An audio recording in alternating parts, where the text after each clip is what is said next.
Boa noite, minhas irmãs e meus irmãos do CELUZ. Nós temos mais uma vez a satisfação de, em nome de Jesus, estarmos buscando discutir o Consolador Prometido. Infelizmente, por ocasião da pandemia, não temos tido a possibilidade daquela harmonização esplêndida da nossa maestrina Ione, dos nossos musicistas Miramar, Luiz Otávio, mas com certeza os amigos espirituais estão nos ajudando. Para introduzir o nosso assunto, nós vamos fazer uma leitura do Ceifa de Luz, mais uma das obras da abençoada Lavra Mediúnica de Francisco Cândido Xavier, ditado por Emmanuel. Lição 18, Em torno do porvir. Trata-se de um extrato do Evangelho de Marcos, que diz o seguinte: Ide por todo o mundo e pregai o Evangelho a toda criatura. E assim, Emmanuel traz a reflexão desse tema. Toda realização nobre demanda preparo criterioso. O homem na terra edifica-se com a instrução para frustrar os perigos da ignorância, seja entrando no conhecimento comum ou garantindo a competência profissional. Assegura o equilíbrio orgânico com agentes imunológicos, preservando-se contra certas doenças arrasadoras. Paga tributos compreensíveis e justos a instituições secundárias e assistenciais, a fim de que lhe não falte o apoio de ordem material nas horas difíceis. Organiza tarefas vastíssimas na gleba vulgar, para que não falte o auxílio da sementeira tanto a benefício próprio, quanto na sustentação da comunidade. Institui recursos no trânsito com sinalização especial, de modo a prevenir desastres e prevenir responsabilidades nas ocorrências infelizes da via pública. Despende fortunas enormes com o exclusivo propósito de salvaguardar o êxito em determinadas realizações científicas. Prossigamos assim, atentos na construção da doutrina espírita sobre os princípios de Jesus. Porquanto, seja hoje, amanhã, depois de amanhã ou no grande futuro, todas as criaturas da terra, uma por uma, se aproximarão da escola de amor e da verdade a fim de encontrarem a felicidade real, não só no campo da inteligência, mas também e acima de tudo, nos domínios do coração.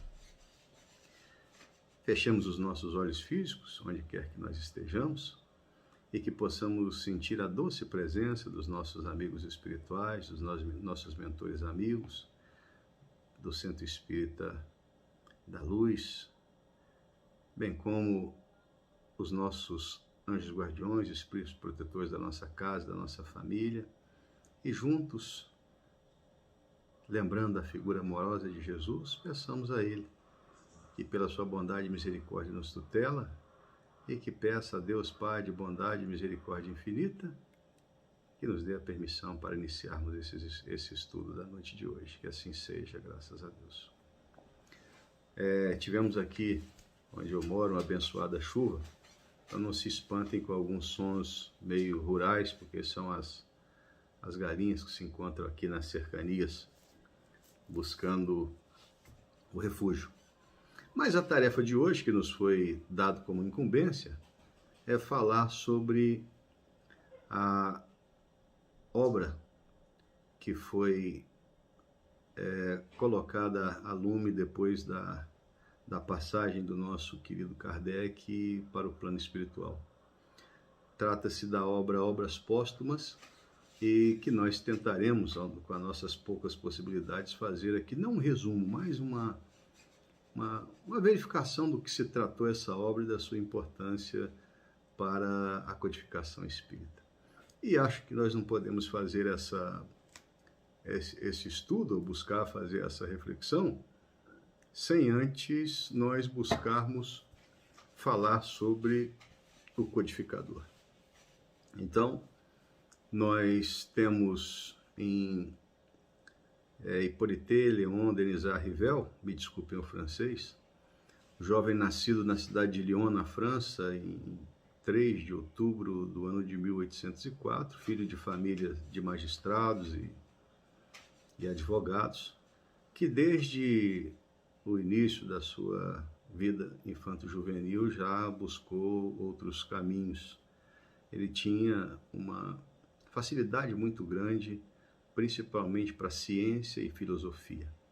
E esse jovem, então, teve uma educação na Suíça, em Yverdun, onde o nosso Johann Pestalozzi fazia uma verdadeira revolução na educação da época, porque buscava uma integração do ser no contexto da aprendizagem, valorizando, acima de tudo, o ser humano, colocando a essa educação em 3 níveis, e o principal deles é aquele que o intelecto era motivado para que aprendesse esses ensinamentos na forma do amor.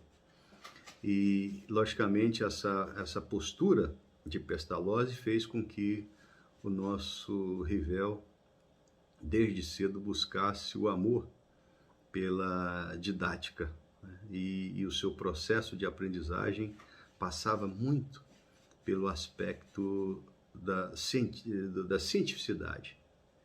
E destacou-se desde logo, já aos 14 anos, versando diversos idiomas, né? Porque ele, ao terminar o seu estudo lá no Instituto Pestalozzi, ele falava fluentemente 6 línguas, falava e escrevia em 6 línguas. E desde os 14 de idade, ele chegou a substituir Pestalozzi em algumas das suas viagens pela Europa, passando àqueles seus contemporâneos os conhecimentos que ele apreendera. Então, essa formação de didata facilitou sobremaneira o trabalho de Kardec na codificação. Então, sem sombra de dúvidas, é um espírito da esfera crística que veio na encarnação, na sua penúltima reencarnação, Crivo Nosso, como alguém que tinha a incumbência de fazer com que a promessa crística se cumprisse quando a humanidade tivesse a condição mínima, né, de que esse Consolador prometido tivesse o condão de fazer com que as criaturas simples tivessem a possibilidade de apreender o ensinamento de Jesus, porque ela não falaria ao intelecto, mas principalmente ao coração. Então, essa postura de didata, sobremaneira, ajudou muito que Kardec nos ajudasse nessa compreensão.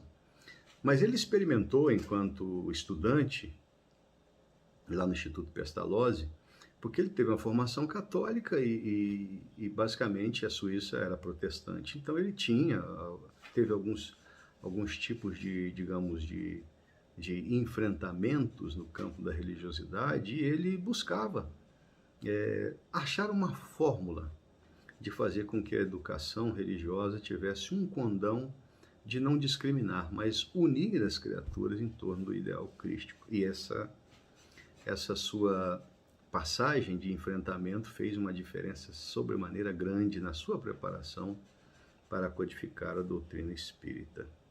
Que essas intolerâncias, ele descobriu que uma forma de saná-las seria fazer uma unificação das religiões. Bem, desde cedo, o nosso Kardec, basicamente antes dos 20 de idade, já teria cumprido a sua formação acadêmica e dedicou-se sobremaneira aos estudos, né? Ele era versado em química, física, anatomia comparada, astronomia, enfim, em alguns campos em que buscava a ciência como a base, né? Inclusive fazendo parte de algumas comunidades científicas em Paris, mas nunca deixando que a educação, da qual ele teve algumas obras interessantes, como o Rivel, que fora adotada inclusive para o ensino francês, né? E alguns ensinamentos interessantíssimos que ele levou a efeito e que ficou marcada como uma contribuição sua à educação da França e depois, inclusive, da Alemanha à época, né? Mas o nosso Kardec, então, de 35 a 40, ele tinha tanto amor pela cátedra, que ele chegou na sua casa a fundar uma escola e lá, nessa escola, gratuitamente lecionar para aquelas pessoas que não tinham a capacidade de pagar o seu ensino. Então ele tinha, né, lembrando que ele se consorciou-se com Amélie Gabrielle Boudet, que foi a sua companheira incansável na obra da codificação e também era da área, além de musicista, artista, mas que tinha uma influenciação muito grande também na área da educação. Mas o nosso Kardec também era um magnetizador e buscava sempre algumas explicações para os acontecimentos que começaram lá com as irmãs Fox, né, na América, no ano de 1843, com as chamadas tipologias, que eram as batidas nas mesas, e que a Sociedade Parisiense, a partir do ano de 1845, começou a fazer com que os salões da alta sociedade fizessem efusivas reuniões que buscavam, acima de tudo, num aspecto de diversão, analisar esse fenômeno. A partir de 1845, Kardec, numa visão diferente, participa então da sua primeira reunião mediúnica e já como cientista que era, busca explicar, ou pelo menos entender o processo daqueles fenômenos, né? Então, o nosso Kardec, ele começa um trabalho muito árduo, né, que começa basicamente no ano de 1856 e vai até o ano de 1869, mais precisamente no dia 31 de março, quando ele desencarna. Então, em pouco mais de 13 anos e mais alguns meses, ele fez a codificação da doutrina espírita. Ato impensado, né, se ele não tivesse uma preparação na espiritualidade para fazê-lo. E ele, depois de fazer então esse estudo, né, e diferentemente de algumas disciplinas, algumas doutrinas como a teosofia, que buscavam um médium só, ele começou a fazer as suas experimentações, reunindo diversos médiuns em diversas oportunidades, né, e inclusive se correspondendo com pessoas em diversos locais do mundo, onde ele buscava o fenômeno espírita e principalmente a compilação das respostas que tinham a esses fenômenos. Mas nós vamos deixar para falar isso quando nós estivermos falando da obra em comento, que é Obras Póstumas. Então, nós tivemos a abençoada obra do Codificador, o lançamento em 18 de abril de 1857 do Livro dos Espíritos, né, que era com 501 perguntas e respostas que traziam elucidações, né, altamente científicas a respeito da doutrina nascedora, tendo na possibilidade de fazer com que a sua primeira pergunta, o que é Deus, já trouxesse no campo filosófico e científico algo muito novo. Depois, no ano de 1858, ele lança essa brochura, O que é o Espiritismo, que ele fez, então, uma síntese do livro dos Espíritos, para que aquelas pessoas que começassem a ler tivessem a curiosidade de ler a obra toda. E essa aqui busca principalmente falando sobre a continuidade da vida, a reencarnação. Depois, em janeiro de 1861, ele lança a obra que traria, então, toda a parte filosófica da sua doutrina, né? Então, é o fenômeno dos espíritos explicado de uma forma muito clara de como esse fenômeno se dava, tirando daqui o maravilhoso e colocando esses acontecimentos como algo possível e explicável. Depois, a terceira obra da codificação, em abril de 1864, ela foi importantíssima, porque ele começa a fazer, então, depois de falar sobre a ciência e a filosofia, a moral crística, trazendo traços de religiosidade através do Evangelho segundo o Espiritismo, onde, principalmente sobre a égide do Espírito de Verdade, as passagens crísticas tivessem a capacidade de fazer, então, através da instrução dos Espíritos, uma explicação pontual ou pontualíssima. E buscando, porque a religião que dominava a época, o catolicismo, desde o seu primeiro capítulo, fazer uma verdadeira reconstrução do aspecto religioso, porque o primeiro capítulo trazia uma promessa crística de que ele não viria destruir a lei. Desculpe a nossa brochura, mas aí, em agosto de 1865, nós tivemos, então, isso aqui já está bem usado, a quarta obra da codificação, O Céu e o Inferno, em que ele fala aqui sobre as penas e os gozos terrestres, que nada mais é do que uma síntese do que vem a ser a justiça divina, desmistificando a questão das penas eternas, né? Dando ao espírito a possibilidade de um progresso dentro da visão do nosso Pai Celestial, que é de infinita bondade e misericórdia. Depois, na sequência, nós tivemos a última obra do Pentateuco kardeciano, chamado A Gênese, que foi no ano de janeiro de 1868.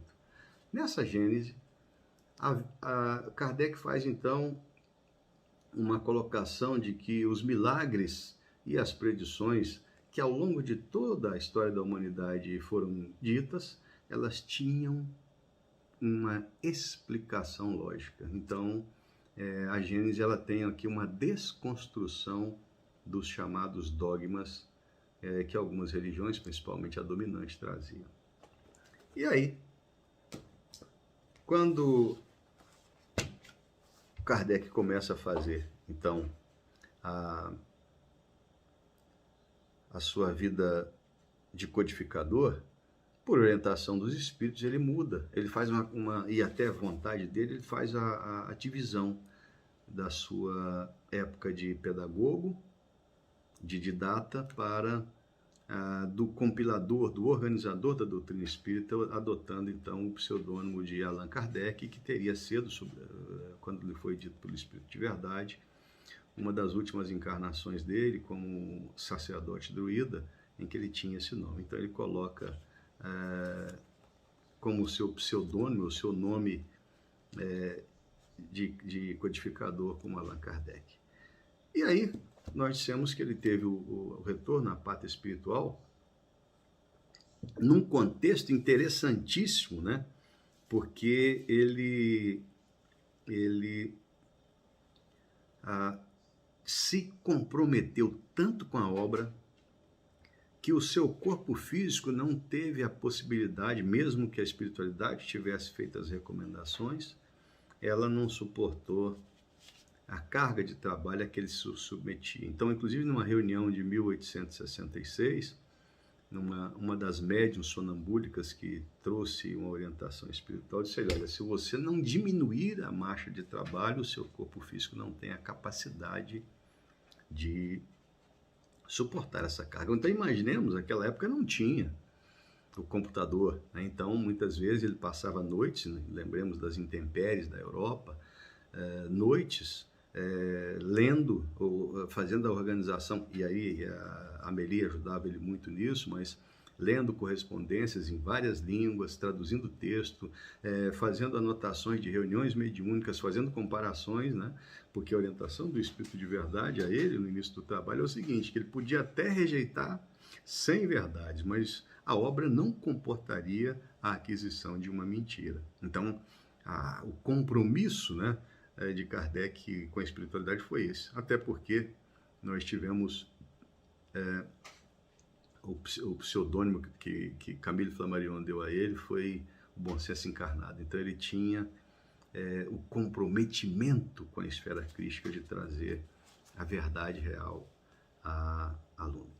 Bom, então nós tivemos no ano de 1890, a publicação dessa obra que nós tentaremos fazer um comentário nos próximos minutos.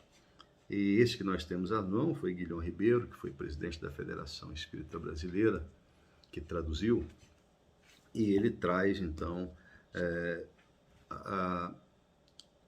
em duas partes, a obra chamada Póstuma de Allan Kardec. E é interessante porque obras, nós estamos falando no plural, porque na realidade o conteúdo dela, dividido em duas partes, ele traz aquilo que poderia, na sua segunda parte, que poderia ser uma obra que estaria sendo escrita por Allan Kardec, né? Mas, então, esses dirigentes da Sociedade Parisiense de Estudos Espíritas, eles fizeram isso, e Camille Flammarion foi alguém que teve uma participação muito grande, né?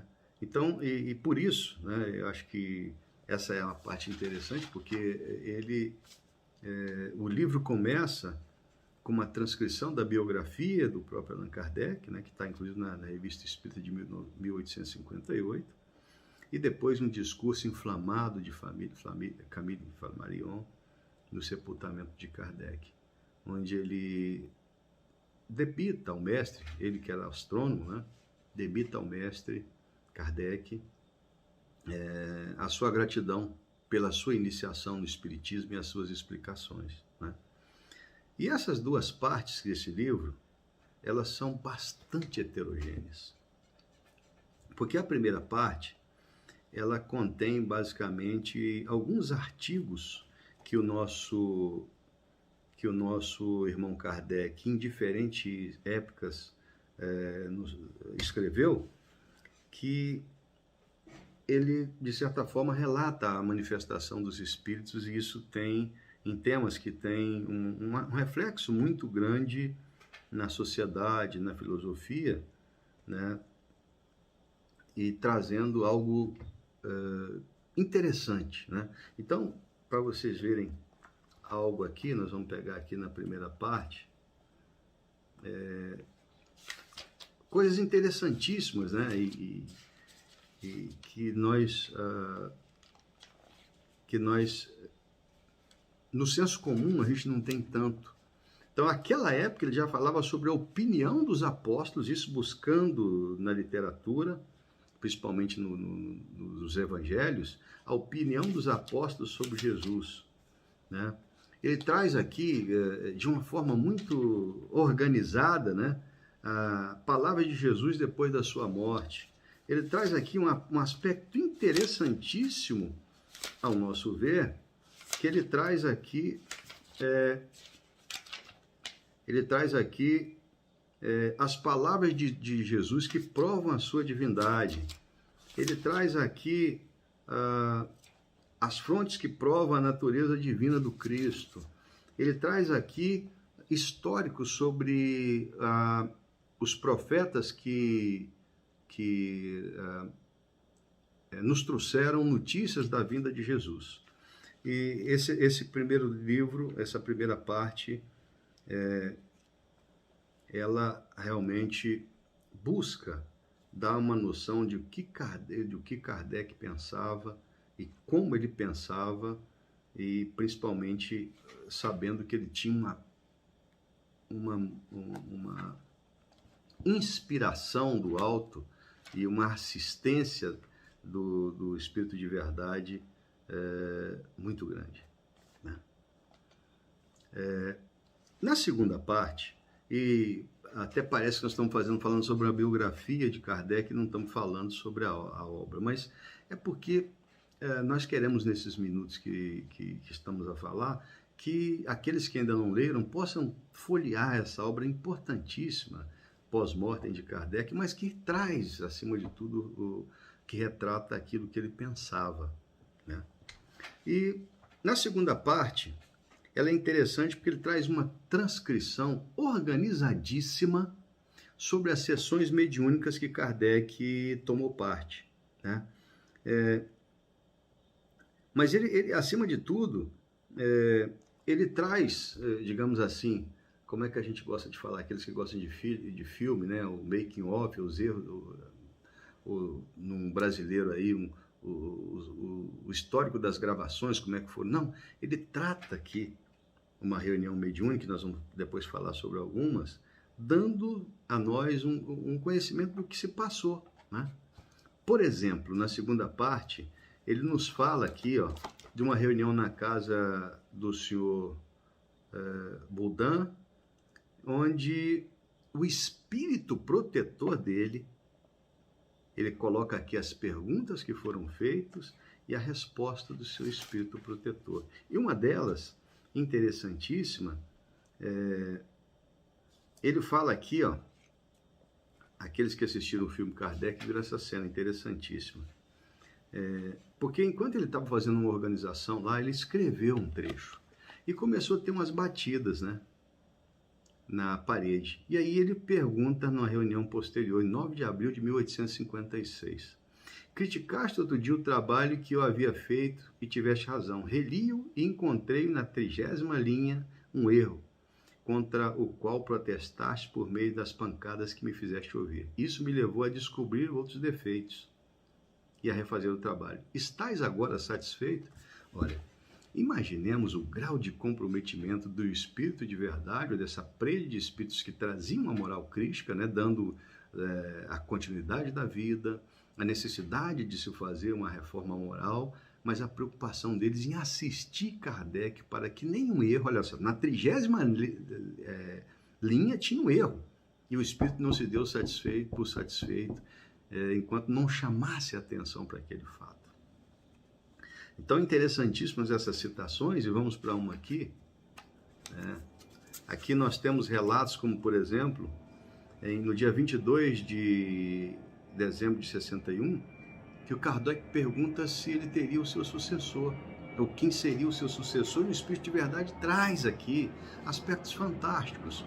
E, inclusive, aqui, nós vamos ter conhecimento de que o Kardec nos traz, que a espiritualidade diz para ele que ele teria que deixar o corpo físico, porque ele senão não aguentaria o trabalho, mas que em breve ele continuaria. Daí nós acharmos que Francisco Cândido Xavier possui os atributos de ser Kardec numa outra oportunidade.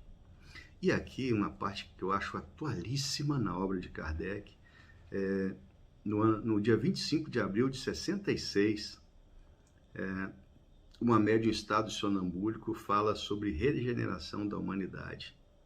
E aí ela traz algo tão atual. Só para um trechinho, vou me permitir ler aqui. Não acrediteis, porém, no fim do mundo material.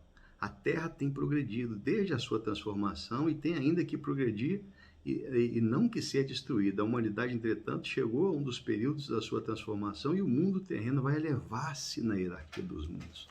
Então aqui ele já está nos dando uma palhinha sobre o planeta de regeneração. E a obra é muito interessante. Eu logicamente posso ter frustrado aos nossos irmãos e irmãs quando eu não consegui fazer um resumo que seria mais propício, mas eu gostaria de apenas, se tivesse a oportunidade, de fazer com que nós tivéssemos a capacidade de, aqueles que não leram, logicamente ler a codificação inteira para entendê-la, né? Mas principalmente essa para entender Kardec e ver o que a espiritualidade fez para trazê-lo como o responsável por trazer a lume a promessa do Consolador prometido que Jesus evidenciou. É uma satisfação, mais uma vez, poder fazer esses comentários aos nossos irmãos do Celuz, e nessa época que nós, se Deus quiser, daqui a pouco estaremos a nos abraçar, mas queríamos que a paz de Jesus estivesse presente em todos os lares aqui representados. Jesus de bondade e misericórdia infinita, em seu nome, do nome dos obreiros do Celuz, que nós pedimos a Ti, interceder junto a Deus Pai e nos dê a permissão para encerrarmos esses estudos. Que assim seja, graças a Deus. Fiquemos em paz, meus irmãos. e até uma próxima oportunidade. Que a luz de Jesus esteja brilhando no coração, nas mentes de todos nós.